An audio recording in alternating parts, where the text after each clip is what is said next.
Hello friends, welcome to my channel Dhanashree classes. आजच्या व्हिडिओमध्ये आपण मंथनचे जे English medium Manthan talent search general knowledge exam त्याचा क्वेश्चन पेपर सेट जो आहे तो क्वेश्चन पेपर सेट आपण इथे बघणार आहोत। क्वेश्चन पेपर सेटचं एक बुक मिळतं आपल्या जे मंथनचं जे बुक असतं छोटं, त्याबरोबर हे क्वेश्चन पेपर सेटचं पण देखील आपल्याला एक बुक मिळतं आणि त्यामध्ये इंग्लिश लँग्वेज आणि मॅथमॅटिक्स आणि मराठी लँग्वेज आणि इंटेलिजंट टेस्ट ह्याचे जे क्वेश्चन पेपर्स असतात। तर यामध्ये बघा इंडेक्स मध्ये इथे क्वेश्चन पेपर्स आपल्याला दिलेले असतात। टोटल किती क्वेश्चन पेपर आहेत हे आपल्याला दिलेले असतात, ठीक आहे। तर आता इथे बघा सब्जेक्ट वाइज क्वेश्चन पेपर दिलेले आहेत। सब्जेक्ट वाइज क्वेश्चन पेपर म्हणजे लँग्वेज फर्स्ट इंग्लिश आणि मॅथमॅटिक्स ह्याचे 10 क्वेश्चन पेपर आहे आणि मराठी लँग्वेज आणि इंटेलिजंट टेस्ट इंटेलिजंट लँग्वेज आहे त्याचे इथे बघा 10 क्वेश्चन पेपर्स आहेत, म्हणजे टोटल 20 क्वेश्चन पेपर्स आहेत। आणि त्यानंतर शेवटी इथे आन्सर शीट पण दिलेली असते, आन्सर की दिलेली असते लँग्वेज इंग्लिश आणि मॅथमॅटिक्सची आणि आन्सर की मराठी लँग्वेज आणि इंटेलिजंट टेस्टची आन्सर पेपर शीट पण दिलेला असतो। त्यानंतर क्वेश्चन पेपर घेतलेले असतात त्याचे देखील आपल्याला आन्सर की इथे दिलेली असते। तर ठीक आहे, आज आपण इथं लँग्वेज मराठी आणि इंटेलिजंट टेस्ट हा जो प्रॅक्टिस पेपर नंबर 1 जो आहे मराठी आणि इंटेलिजंट, त्यामधील फक्त मराठीचा जो पेपर आहे तो आपण इथे सोडवणार आहोत। हा जो पेपर आहे मराठी आणि इंटेलिजंट हाफ पेपर असतात, आपण त्यातला फक्त आज मराठीचा पेपर इथे सोडवणार आहोत। पेज नंबर 63 बघा, page number 63 talent search general knowledge exam practice question paper number 1 subject आहे language Marathi plus intelligent test. आपण यातील पार्ट 1 जो मराठीचा आहे तोच आपण इथे सोडवणार आहोत। आता मराठीमध्ये बघा पहिला जो प्रश्न असतो तो उतार्याचा प्रश्न असतो, म्हणजे आपल्याला एक पॅरेग्राफ दिलेला असतो, तो पॅरेग्राफ वाचून त्यावर प्रश्न विचारलेले असतात आणि ते प्रश्न आपल्याला सोडवायचे असतात। आता इथे जो पॅरेग्राफ दिलेला आहे तो आपण पॅरेग्राफ अगोदर सर्वात प्रथम पूर्णपणे वाचून घेऊया आणि समजून देखील घेऊया। बघा, वृक्षवल्ली आम्हा सोयरी वनचरी असे संत तुकाराम महाराजांनी म्हटले आहे। संत तुकाराम महाराजांनी खरोखरच फार मोठे सत्य सांगितले आहे। वृक्षवल्ली म्हणजेच हा अवघा निसर्ग आपला सखा आहे, म्हणजे आपला मित्र आहे, तो आपला मित्र आहे। आपला मित्र आपल्याला सदोदित मदतच करतो। सदोदित म्हणजे काय, तर नेहमीच मदत करतो। त्याप्रमाणे निसर्गही आपल्याला मदत करतो। उन्हातानातून हिंडताना झाडे आपल्याला सावली देतात। इमारती व पूल बांधण्यासाठी निसर्गच आपल्याला लाकूड व दगड पुरवतो। पिण्यासाठी व शेतीसाठी पाणी निसर्गच देतो। आपल्याला फुले फळे व अन्न निसर्गाकडूनच मिळतात। इतकेच काय, तर आपल्याला आवश्यक असलेला प्राणवायू म्हणजे ऑक्सिजन निसर्गच पुरवतो। असा हा निसर्ग आपला मित्र असतो। वायू मित्र आहे, तो आपला पोशिंदा आहे। पोशिंदा म्हणजे काय, तर आपल्याला तो पोसतो, आपण त्याच्यावरच अवलंबून आहे, त्यामुळेच आपण जगतोय। अशा या मित्राची निसर्गाची आपण काळजी घेत नाही। आपण जल प्रदूषण करतो, वायू प्रदूषण करतो, आपण वारेमाप जंगलतोड करतो। वारेमाप म्हणजे प्रचंड प्रमाणात। निसर्गाचा समतोल बिघडतो।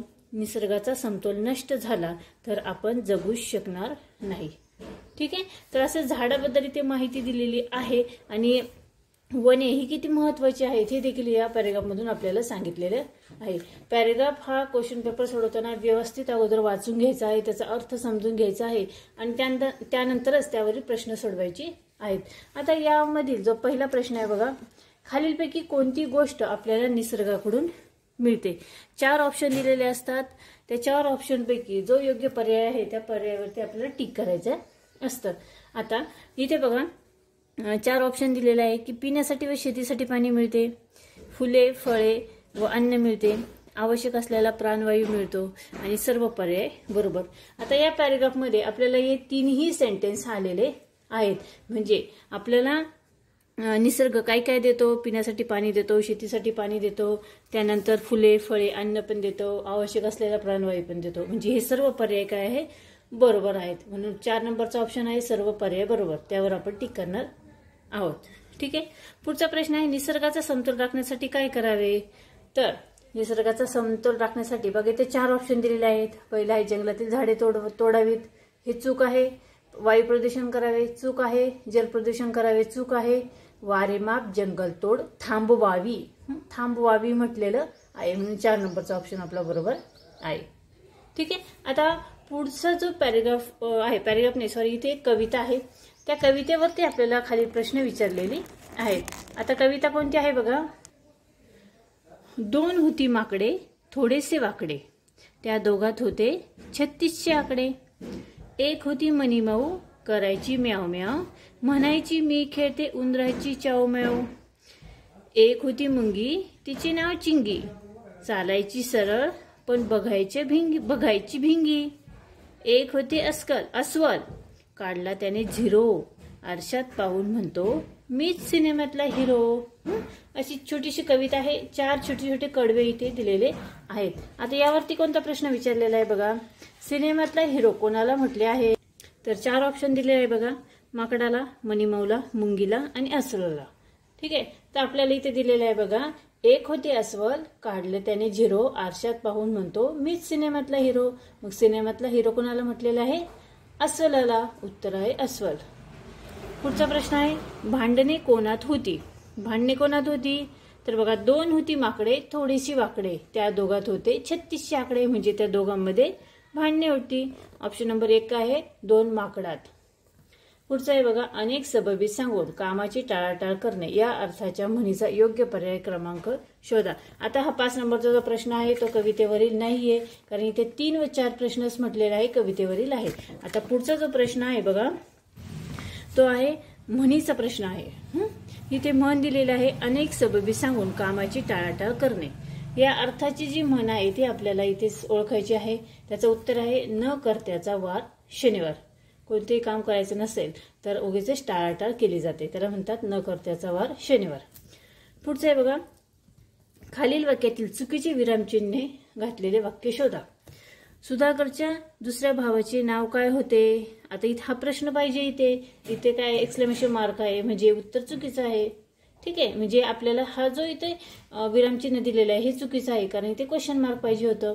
पुढे केळीवेळे केळ्यांचे पैसे किती द्यायचे हे बरोबर आहे. सुधाकरला आपली चूक लक्षात आली ते पण बरोबर आहे. आणि दिनकर शहरात नोकरी करत होता हे देखील बरोबर आहे. म्हणून ऑप्शन नंबर 1 हे चुकीचं आहे. पुढील वाक्यात धावणे या क्रियापदाचे योग्य रूप पर्यायातून निवडावं. शरद जोरात टिंबटिंब इथे उत्तर लिहायचं आहे. मग आपल्याला योग्य जो ऑप्शन आहे त्याच्यावर टिक करायचं आहे. तिथे काय म्हटलंय पुढील वाक्यात धावणे. धावणे या क्रियापदाचं योग्य रूप आपल्याला लिहायचं आहे आणि वाक्य पूर्ण करायचं आहे. शरद जोरात काय येईल, धावतो.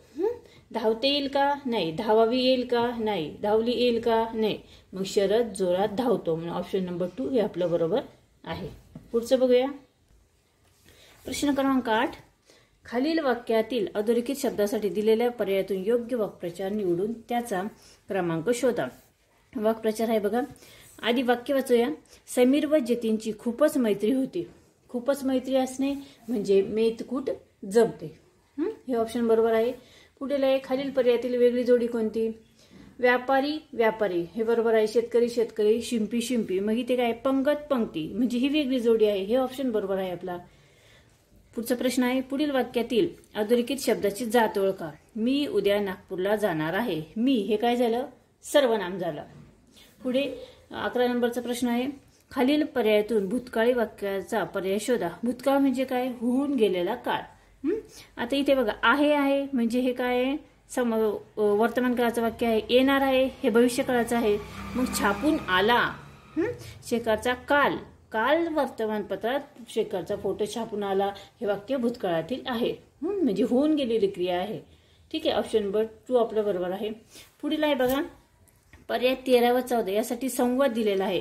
संवाद आपल्याला हे वाचायचा आहे आणि त्यावरील प्रश्न लिहायचे आहे. 13 आणि 14 हे दोन्ही प्रश्न संवादावर आहे. आपण संवाद अगोदर वाचूया बघा. अजय अरे इकडे कुठे, सिंधुदुर्गला निघालोय. अरे पण महेश सिंधुदुर्ग जाणारी बस किती वाजता आहे. थांब मी चौकशी करतो. अरे विजय तू इकडे कुठे, मी पण चाललोय अजय सोबत सिंधुदुर्गला. अरे पण तुम्ही तिकडे जाऊन काय करणार. अरे महेश एक दिवस अजयच्या मामाकडे चिपळूणला राहून मग दुसऱ्या दिवशी सिंधुदुर्गला जाऊ. समुद्रातील किल्ला पाहणार आहोत. येताना माझ्या घरी या, मग आपण पुण्यातील गणपतीची आरस पाहू.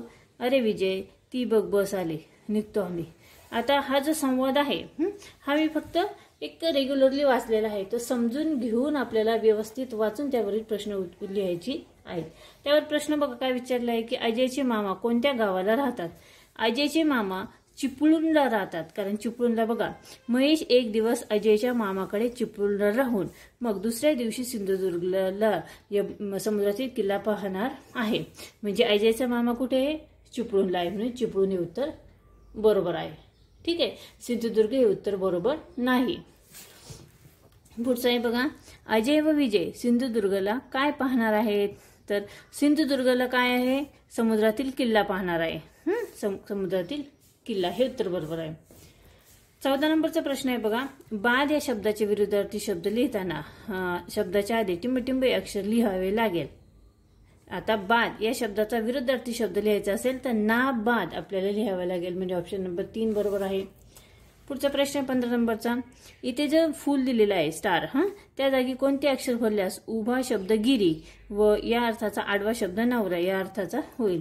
मग उभा शब्द गिरी म्हणजे पर्वत आणि पती. ठीक आहे, मग इथे प ऑप्शन नंबर 2 आपल्याला इथे लिहावा लागेल. पुढचा प्रश्न आहे कनक या शब्दाचा समानार्थी नसणारा शब्द पर्यायातून शोधा.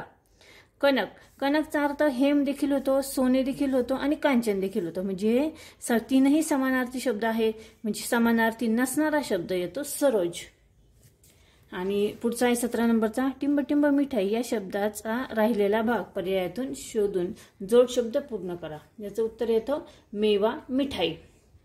Option number 3.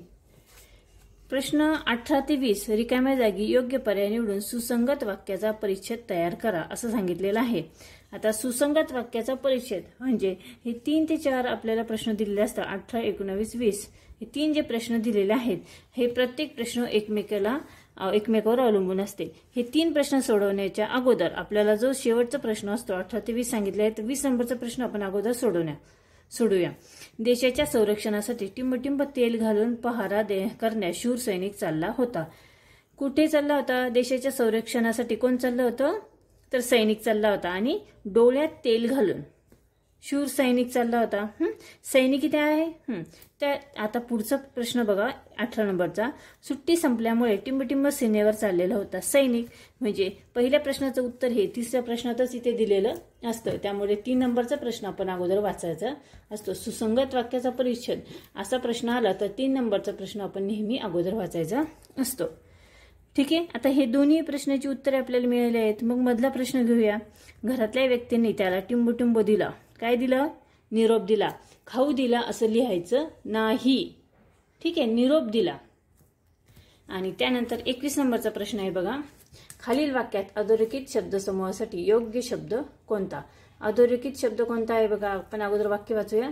साफसफाईच्या वेळी विनोद नेहमी अंग राखून काम करतो. अंग राखून काम करतो म्हणजे काय? अंगचोर, त्याला काय म्हणतात? अंगचोर. शब्दसमूहासाठी एक शब्द आहे अंगचोर. आणि त्यानंतर पुढचा प्रश्न आहे बघा 22 व 23. प्रश्न 22 व 23 खालील प्रश्नात योग्य उत्तराचा पर्याय क्रमांक छायांकित करा. जशी गवताची पेंडी तशी करवंदाची काय येते? जाळी येते. मुळी नाही, करवंदाची जाळी. पुढचा प्रश्न आहे बघा, हत्ती राहतात ती जागा अंबरखाना.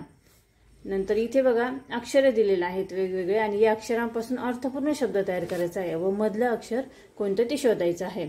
आता इथे जे शब्द दिलेले आहेत त्यापासून शब्द तयार होतो. इथे जे अक्षर दिले आहे त्यापासून शब्द तयार होतो वातावरण. वा ता व र न. तिसरा शब्द येतो व, म्हणून ऑप्शन नंबर 3 व. आणि 25 नंबरचा जो शेवटचा प्रश्न आहे, खालील पर्यायातून चुकीच्या जोडीचा पर्याय शोधा. विनायक दामोदर सावरकर यांना स्वातंत्र्यवीर म्हणतात. रवींद्रनाथ टागोर यांना गुरुदेव म्हणतात. मोहनदास करमचंद गांधी यांना राष्ट्रपिता म्हणतात. पंडित जवाहरलाल नेहरू यांना सरदार. इथे सरदार दिलेला आहे म्हणजे ही चुकीची जोडी आहे. म्हणून ऑप्शन नंबर 3 हे आपलं बरोबर आहे. ठीक आहे, अशा पद्धतीने मराठीची क्वेश्चन पेपरमध्ये 25 प्रश्न विचारलेले जातात. व्यवस्थित लक्ष देऊन जर आपण हा पेपर सोडवला तर मराठीला 25 पैकी 25 मार्क प्रत्येक मुलाला नक्कीच मिळू शकतात. हा व्हिडिओ कसा वाटला कमेंट्स करून नक्की कळवा. व्हिडिओ आवडला तर व्हिडिओला तुम्ही नक्की लाईक करा, शेअर करा. चॅनलवर नवीन असाल तर चॅनल सबस्क्राईब करा. या क्वेश्चन पेपरचा जो पार्ट 2 आहे तो आपण पुढच्या व्हिडिओमध्ये इथे बघणार आहोत, इंटेलिजंट टेस्ट. ठीक आहे, पुन्हा भेटूया पुढच्या व्हिडिओमध्ये. तोपर्यंत बाय बाय.